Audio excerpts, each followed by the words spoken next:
Hi everyone, so I'm back with a great off-campus opportunity, and this one is with Rolls-Royce. So if you don't know by now, Rolls-Royce is hiring for interns right now. So this is a great opportunity for all of you people that are looking for an internship.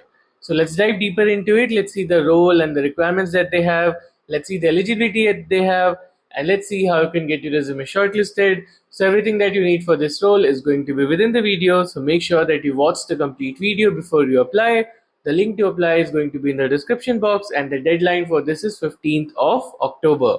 And if you're someone who's having difficulty in off-campus placements, if you're unable to get your resume shortlisted, or if you're having difficulty in knowing how to prepare or how to crack the interviews, then you can connect one-to-one with me, where I will personally guide you and mentor you and help you in cracking your dream company.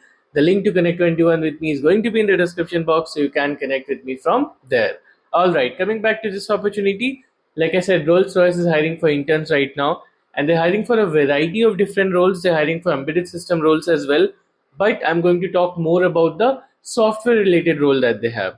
So in the umbrella of software, it is more aligned towards data analytics.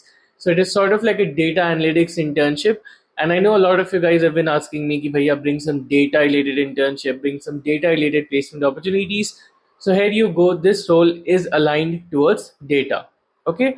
And let's talk a bit about the eligibility. So as for the eligibility, they are saying that as long as you're currently enrolled in your bachelor's degree related to computer science. So again, they've not mentioned bachelor's of technology, they've not mentioned engineering. All they've mentioned is bachelor's degree, meaning even if you are doing BCA, even if you're doing BSc CS, you can still apply. And this is something that we hardly see, because a lot of the companies have a cap on BTech graduates, right? A lot of companies don't allow applications from BSc students or BCA students, but here it's not the case. You can apply as long as you're currently enrolled in a bachelor's degree in computer science or related to computer science. Okay, so that is pretty much the eligibility. If you still have any doubt, feel free to ask in the comments and we'll clarify it for you there. All right, now that we have eligibility out of the way, first let's talk more about the role that they have. But again, a reminder, the deadline for this is 15th of October. So if you are under the eligibility criteria, if you are a college student, if you want to get an internship, especially if you're in your third year or fourth year, you have the skills, you have the eligibility, then please apply for this before 15th of October. The link to apply, I'm repeating, is going to be in the description box. Okay. Few more details about the internship is that the location for this is going to be Pune, beautiful location, and it is going to be a 6 months internship. Okay, and generally when you have a 6 months internship, you have a good chance of getting converted into a PPO. The longer the internship, the longer you have to prove yourself, and the better chance you have of getting a PPO. So in all of the 6 months internships, you generally have a good chance of getting PPO, even though they have not mentioned it. But according to the trends, what I have seen is that if you do a 6 months or more internship, you will most probably get converted into a PPO if you do a good job. And now let's try to understand more about the role from a technical perspective. So if you take a look at the name of the role that they have given, it is basically automation and digital. That is the category that they have put into. But if you take a quick look at the technical requirements, you'll understand it is sort of like a data analytics intern or data analysis or sort of like a data intern, right? The role is completely aligned towards data. So obviously, if you have data skills in your resume, that is going to give you a boost. If you have data analysis project in your resume, it is of course going to give you a boost. Especially if you have any project related to cars, then or related to engines or related to motors, that will give you a bit of an edge. Okay, but of course it's not necessary.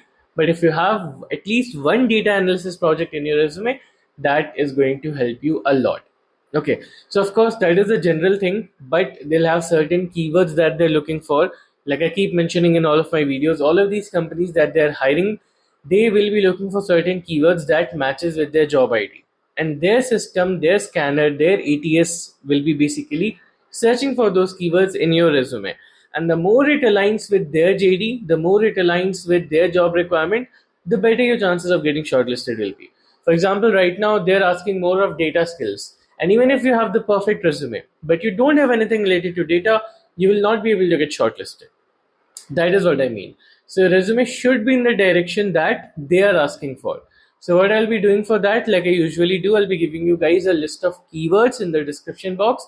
These are the list of keywords that aligns with their job ID, that aligns with their technical requirements. So you can integrate these keywords in your resume. Okay, integrate it the right way. Don't just put it under the skill section. Integrate it under the projects. Integrate it under some actionable item. This is going to be very important. So I've given a list of keywords, saving you from the trouble of finding them. Just use them in your resume, integrate them in your resume. You don't need to know all of them.